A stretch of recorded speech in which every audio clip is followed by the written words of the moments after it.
आज आपण बनवणार आहोत मिक्स डाळीची पालकची भाजी। तर इथं मी 3 डाळी घेतलेल्या आहेत, तुरीची, मुगाची आणि मसूरची। हे आता आपल्याला स्वच्छ धुवून घ्यायच्यात। त्याच्यामध्ये पाणी, मीठ, हळद आणि जिरं टाकून घ्यायचंय आणि डाळीचा आपल्याला कुकर लावून घ्यायचा आहे। मी इथं एक पालकची गड्डी घेतलेली आहे, ती स्वच्छ धुवून बारीक कापून घेतलेली आहे। कापून झाली की आपण आता 10-12 लसणाच्या पाकळ्या आणि 5 मिरच्या, थोडंसं मीठ टाकून ते आपण बारीक करून घेणार आहोत।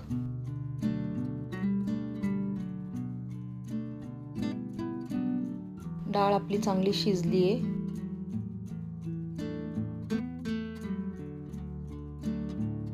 ही अशी आपल्याला चांगली डाळ शिजून घ्यायची आहे। आता आपण कढईमध्ये तेल टाकूयात। तेल गरम झाले की 1 चमचा मोहरी टाकूयात। मोहरी तडतडली की आपण लसूण आणि मिरची बारीक केलेले ते टाकूयात।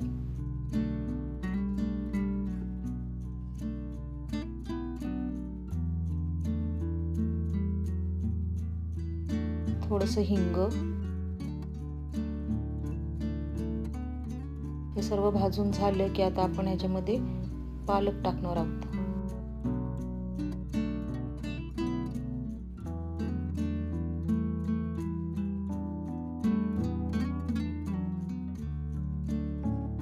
पालक आपल्याला थोडासा शिजून घ्यायचा आहे। आता आपण ह्याच्यावर झाकण ठेवणार आहोत। आपण 2 ते 3 मिनिटं आता याला शिजून घेणार आहोत। 2-3 मिनिटांनी आपण त्याचं झाकण काढून आता त्याच्यामध्ये आपली शिजवलेली डाळ टाकायची आपल्याला।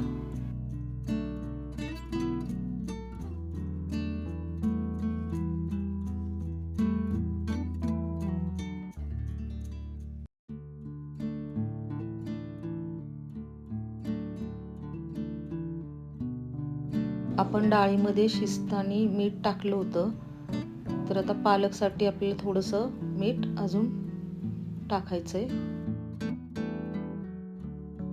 मी साईडला पाणी गरम करायला ठेवलेलं आहे। मी थोडंसं पाणी टाकले त्याच्यामध्ये।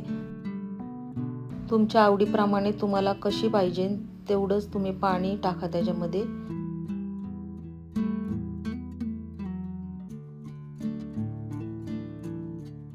आता आपल्याला ह्याला चांगली उकळी आली की 2-3 मिनिटं झाकून ठेवायचंय। 2-3 मिनिटं झालेले आहेत। ही झाली आपली पालकची मिश्र डाळीची पालकची भाजी। ही भाताबरोबर किंवा चपातीबरोबर पण तुम्ही खाऊ शकता। तुम्हाला आवडली असेल तर तुम्ही नक्की ट्राय करा आणि लाईक, शेअर आणि सबस्क्राईब करा।